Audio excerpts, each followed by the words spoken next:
Hi, everybody, and welcome to Your City, Your County. We've been all sitting here having a great time just waiting for you to arrive. And Your City, Your County today is going to be centering on the Algoma School District. And today we have Jesse Brinkmann, who is the superintendent. Jesse, very nice to have Thank you for with having us today. And Jesse is the superintendent, as we say, of Algoma. David Robertson is the principal between the 7th and the 12th grade. David, very nice to have you here. Thanks for inviting us. And when we talk about 7 to 12, are they all in the same school? They're all in the same building. Okay. Yep, they get along wonderfully. Well, that's good. I'm sure it kind of brings them up to that point of view. Well, we'll be asking both of you guys, quite a few questions today, and I know that you've come well prepared. So we'll find out what's going on today. And I would imagine that the most exciting thing that you guys have had happen is that it's been senior graduation. And we'll let you, as the principal, maybe talk a little bit about that, and then we'll get your That's option on it.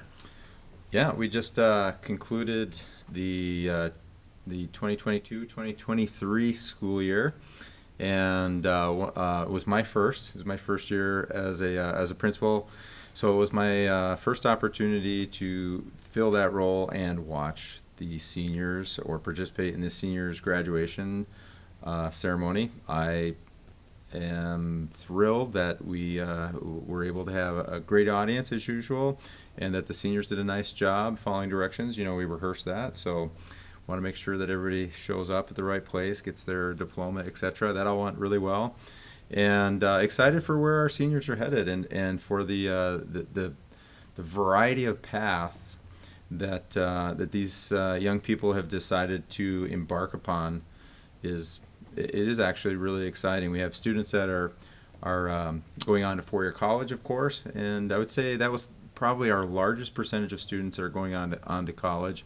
I think to the tune of 40+%. And then after that, there are two-year colleges, I think, is our next most popular path.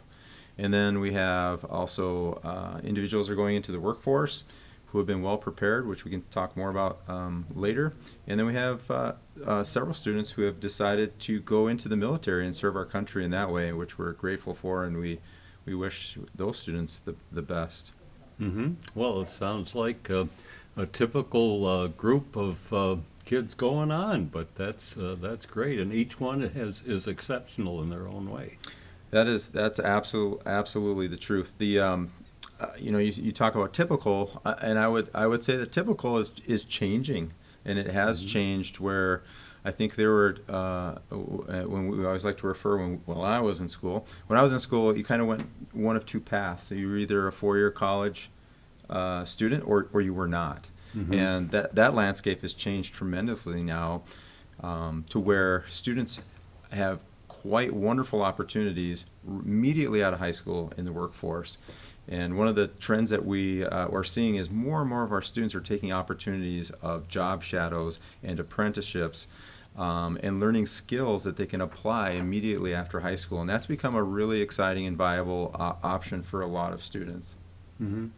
Having grown up as I did in the suburban Chicago area, it was either college or, oh, you're doing something else? Oh, okay. And I went on to college, but I felt like it was more of an institution that I was attending in high school. Do you see it different than that now? I think that there still is that sense of institution. There are classes and content that are required to be taught and required to be learned. But once we get past that, it's very much individualized. A student now can absolutely determine what is going to be best for them and get resources to help prepare them in any unique way that they choose at this point. And that's, I think, one of the fascinating, challenging, and really great things about being in education today is that if a student has a desire to learn something, we can get them the resources to learn whatever that skill or whatever that or expand whatever that interest is, and that's, I would say, is a big difference from when I was in school, where it was very institutionalized. You went to this class, then you moved on to here, you moved on to this, and you just took that path, and you were either going to college or you were not, as you say. Yeah. Now it's much more diverse. Cool.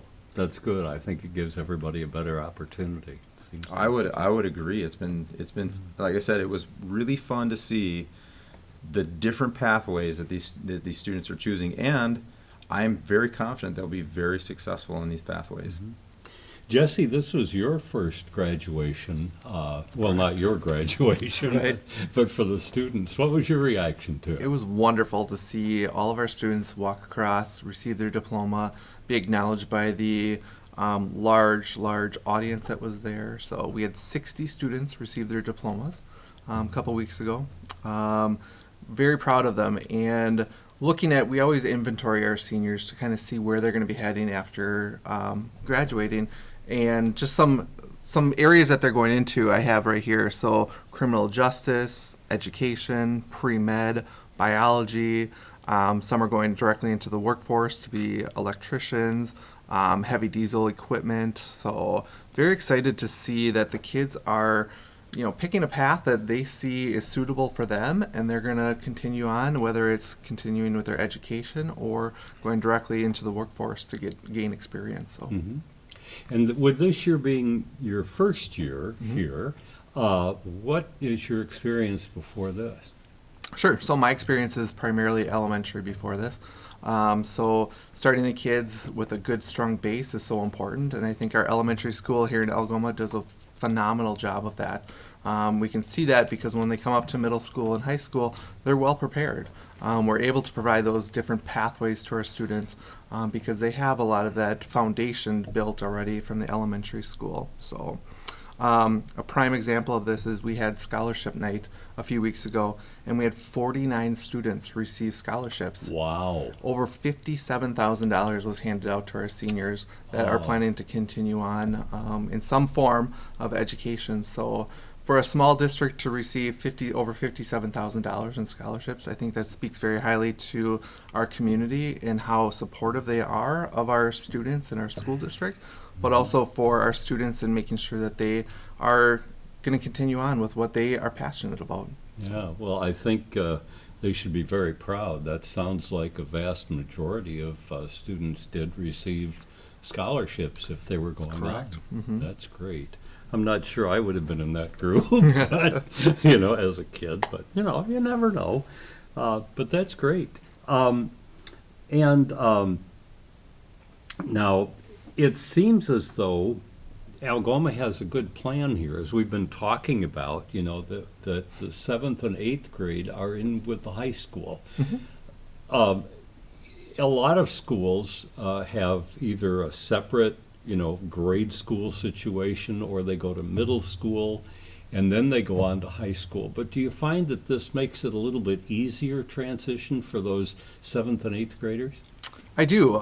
From my experience, what I've seen this year is it allows our middle schoolers more opportunities that they wouldn't be able to take part in if they were in their own building. So, for example, we can offer classes to some of our more advanced students that want to succeed in a certain pathway. So, for example, if we have a student that's interested in learning about the trades, we can sign them up for tech classes, welding classes, electrical classes early on and get them that experience to see, hey, is this really what you are interested in and you want to do when you move on into high school, and maybe do a youth apprenticeship program or try and get some experience in the workforce. So from a staffing standpoint, I think it also supports us because being a small district, we're able to have our staff teach both middle school and high school then as well. Oh, okay. So you have some of the high school teachers are actually teaching 7th and 8th graders? That's correct. Interesting. Yep. Very good. And I suppose some of the 7th and 8th grade teachers are teaching high school classes? That's correct, yeah. Interesting. That's a good concept. Seems like it's working. Now, when we talk about that, we also think, and we should have an emphasis as well on the younger students, child care and that sort of thing. Correct. How is Algoma being involved with the younger students? Yeah, so great question. Recently, our board made the decision to move forward and open up another child care program for our district. We have a current child care program at the elementary school that serves from ages 3 through 12, so our school age students. But we as a district saw a need to provide a really strong structure, educational foundation for our students at that early ages. So we decided to move forward and purchase the only child care center in the city that isn't based out of someone's home. So the former Wings of Eagles, and we have named it the Pack of Pups Child Care Center. We are in our first month of operation. We opened on May 1st. We currently have 28 students enrolled with a capacity of 45. So once we're able to get fully staffed, we hope to enroll more children into it. We're open from 5:30 in the morning to 5:30 in the evening for our families. And if anyone would like to enroll their child, they can call the Child Care Center at 847-3908 and speak to Katie Horn, who's our child care director. So, And what age group are those children? great question. So we go from 6 weeks old all the way up to 12 years old. So wide range. We have different rooms set up based off of their age. We do everything from breakfast, snack, lunch to any kind of educational activities we can provide, getting them outside, playing out on the playground. We've taken them on a few field trips already. So we see this as a win for the community because there's such a need for childcare in small towns, but it also is supporting our own staff members who have young children. They can now have an opportunity to send their children to a credible child care center and be able to come to work. And so it's a great opportunity for the community and for the school district because we know these students are going to be coming our way eventually when they get to elementary school, whether it's in 4K or kindergarten. And so if we can start young with our children and get them the experiences, they're only going to be better, succeed better when they get to advance in middle school and high school. So How exciting to be getting into that facility and doing something like it's that. been an adventure, yes. I would imagine. I imagine you're both learning quite a bit. Quite a bit, yes. From that, and that's a good thing, I think. A lot of schools in this area have been making changes to their facilities. I know Sevastopol recently completed a change and removed the part of their school. Sturgeon Bay has made changes over the years. Gibraltar recently passed a referendum. Is Algoma considering any work kind of like that or facility studies? That's a great question. So we are going to be wrapping up our facility study that we're currently in the process with. We've partnered with McKinstry and Bayland Builders for this. And so by the end of June, we should have it completed. We'll be presenting to the full school board in July at our board meeting. And from there, we'll kind of determine what are our needs across the district in our buildings.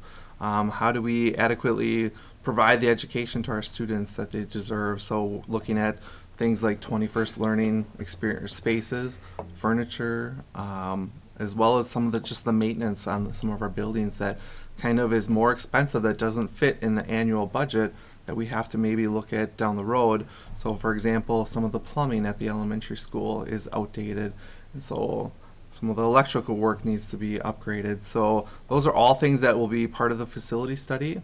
We've had a committee of staff members looking at all the options right now that are on the table.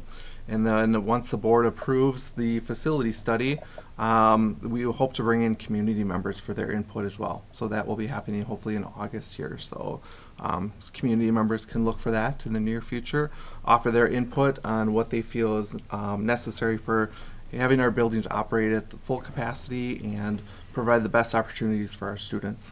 So it sounds kind of like you're not planning any major construction, but mostly doing just maintenance and catching up a little bit, maybe. Yeah, it's kind of a mixed board right now. Everything is just kind of on the table. We're looking at what it would take to do one project because that may trickle down and affect something else down the road. So we're right now pulling just quotes on how much everything would be for that.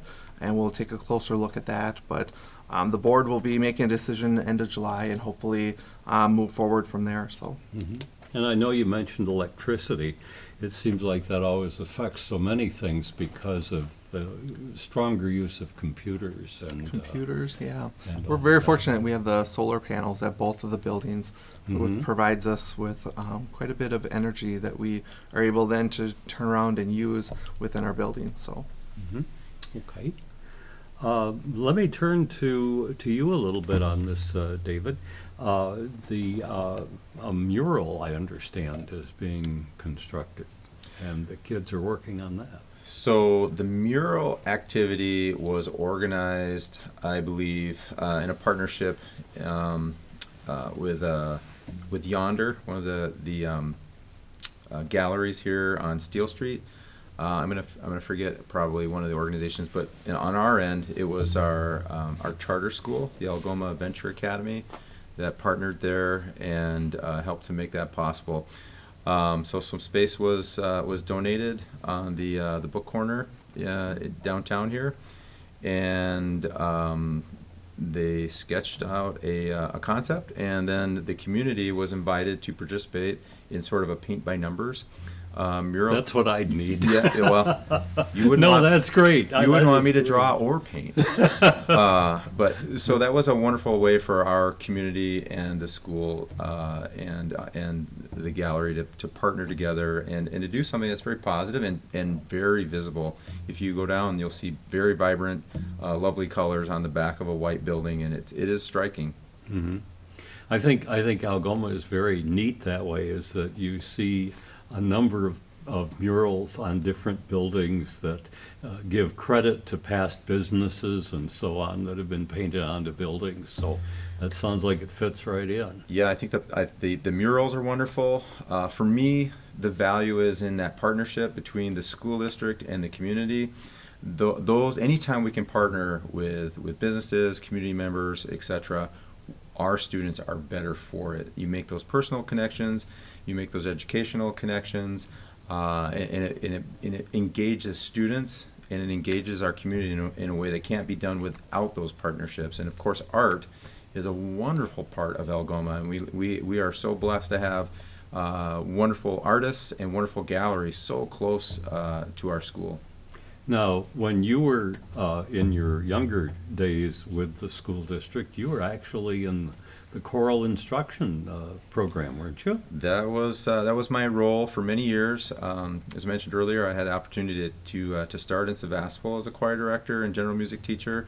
Continue that on in the Sturgeon Bay School District at the high school level, and then in Algoma I was hired originally as a pre-K-12 general music and choir teacher.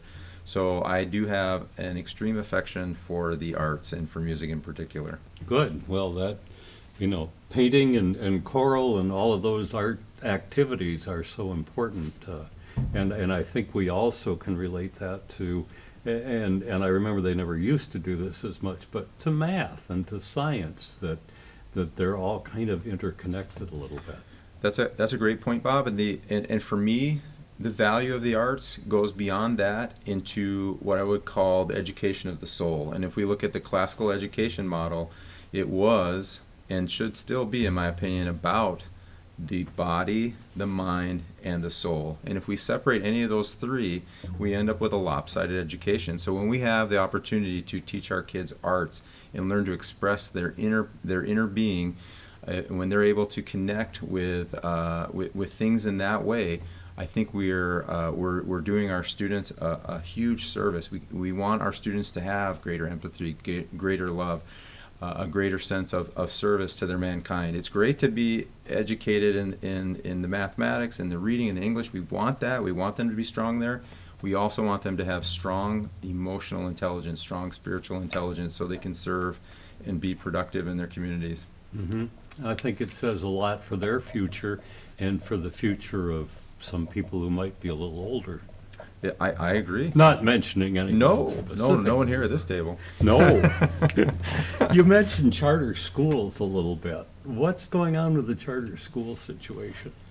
Well, I'll just speak briefly to it. I think Jesse's probably more qualified to jump into that water, but I will say as a district, we recognize that students learn in different ways.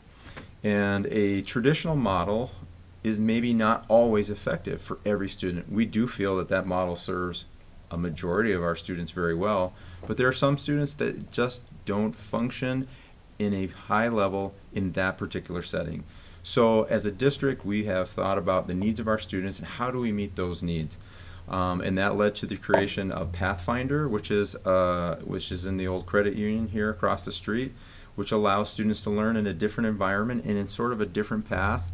And then later on, we decided that there was another path that could be created, which is this charter school. And the charter school is a student-led, project-based learning pathway that works for many of our students.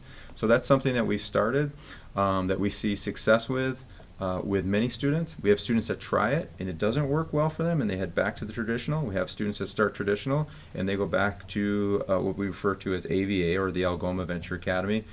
On top of that, it's been very informative for us as staff to learn from these different learning models. So there's a sort of a two-way learning street for staff, and that's been beneficial for us as well. Mm-hmm. Mm-hmm. Okay, very good. Now there's an adventure, as you were explaining, I believe, a leadership through high adventure. That is correct. What's that yes. all about? So it is a trip that we've done as a district annually for a number of years. It's open to our incoming seniors, so juniors that were currently just finished up their school year, coming in, going to be seniors. There's a group of staff members that take any students that want to participate out west. They do some camping and some leadership opportunities and just get to know each other, get to know themselves a little bit. We have some wonderful staff members that have taken the lead on this, Eric Nelson being one of them. And so we are very fortunate to provide this opportunity to our students. They all drive out in vans, they camp, they set up their tents, cook their own food, and come back, and you can just see the kids are just completely transformed into just new people, the individuals that just are able to think and just kind of on their own. It's just amazing to see the kids. I would think the kids being more involved with the faculty too would really broaden it and make it more of a congenial situation, and going, gee, the teacher knows something too, Yeah, and yeah. vice versa. The relationships are so important. I've talked to a few of the staff members that went last year, and they just have these connections with kids that last with them forever. Whether it's they see them in the hallway and they just want to come tell them a story, or their coach maybe in athletics, something like that. So it's great to see that connection, because it's so important for our kids to feel just valued and have someone that they trust within our school that they can go to. So Great, good. Now, the Rising Phoenix program, that's being coordinated, I understand, with University of Wisconsin Green Bay. yes, so this is a new program that we are piloting next year.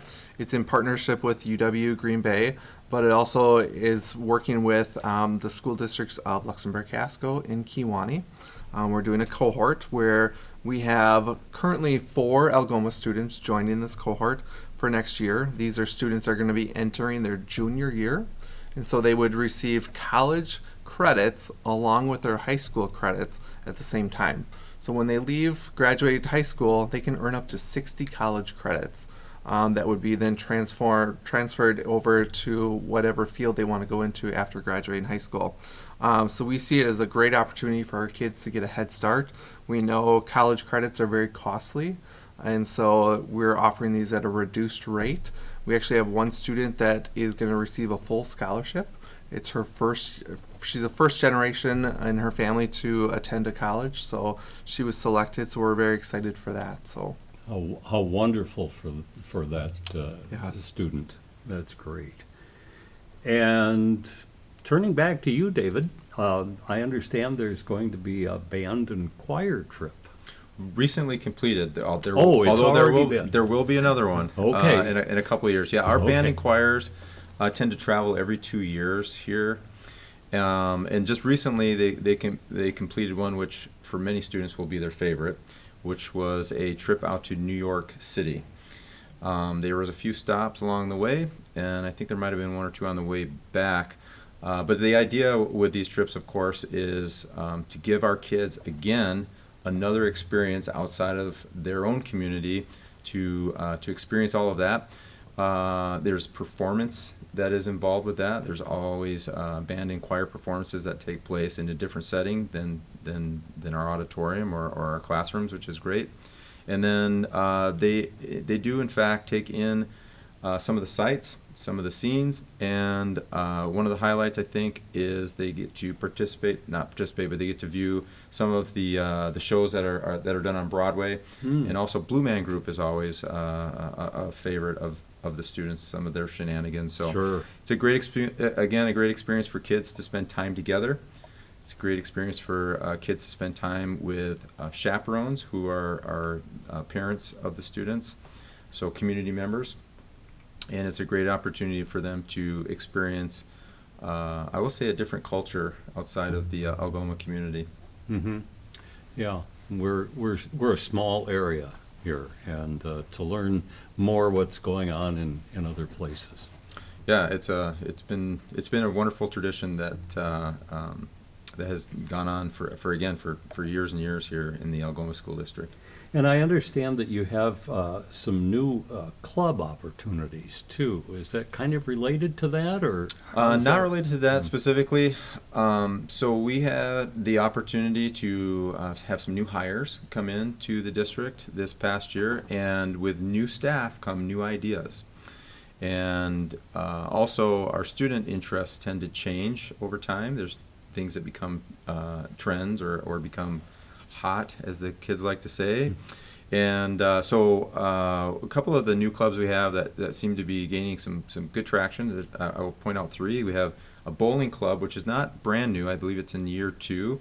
But we have a bowling club which participates on a team level also, that gained some traction this year. So it's exciting to see that come back for the 3rd year next year. We also have a fishing team, which operates on the club level right now. We have a staff member who is a avid fisherman, professional fisherman, who has started a fishing team, and that's been really well supported by the community. It's been great to see sponsors. They have a really cool looking uniform that they've just recently unveiled, which is pretty excellent. And they go and they participate in tournament fishing with the Luxembourg Casco team. So we're grateful for that partnership with them. And what better place than Algoma, Wisconsin? We tend to have a world-class fishing atmosphere right here. So yeah, students are fairly spoiled in that regard. So Eric Rasmussen has been he's our teacher and coach, and he's been taking kids out for that. So that's another one, and then one that's a little off of sports is we have a Dungeons and Dragons club, which has been very popular this year. And for those who are unfamiliar with that is it's a fantasy role-playing game, and it's interesting in that it also brings a lot of education value, in that students are tasked with creating some of these scenarios. They have to facilitate these scenarios, and they also have to do a lot of decision making as they go on these adventures. Now, I'm speaking a little out of turn because I have never played it. I haven't either, just but based I on what the certainly kids heard and the how advisor, exciting what the it is. advisor tells me. Which for that we have Maddie Obry, who's one of our special education teachers. She is facilitating that, and I may have failed to mention that our bowling club, our coach there and advisor is Mr. Alex Van Lannen. Okay. And that brings me around a little bit, I guess, and I'm going to ask you this one, Jesse, about the destination imagination, because that's kind of using your brain in those unique ways too. Yes, so DI is what we call it, Destination Imagination, is a big part of the Algoma School District, the identity. We have a number of students that participate every year. They look forward to this. And so most recently we had 3 teams that qualified and competed at the global levels. They went down to Kansas City and competed. So our middle school level, their team name was called the Candy Vans, and they took 31st out of 48 teams. We have another middle school level called the Swing, and they took 18th out of 25 teams. And then our high school team, Duck Usta, I believe is how you pronounce it. They took 10th out of 18 teams, and they were actually awarded the Renaissance Award at the event. So very exciting to put Algoma on the map at a national, global level. We thank all of our coaches and volunteers that participate in DI every year. Excuse me. But it's just a big part of who we are as a school district. So. Good. That's great. I think that's something you should be very proud of, Yes. obviously. And now, David, you were involved, I understand, previously in sports here in Algoma.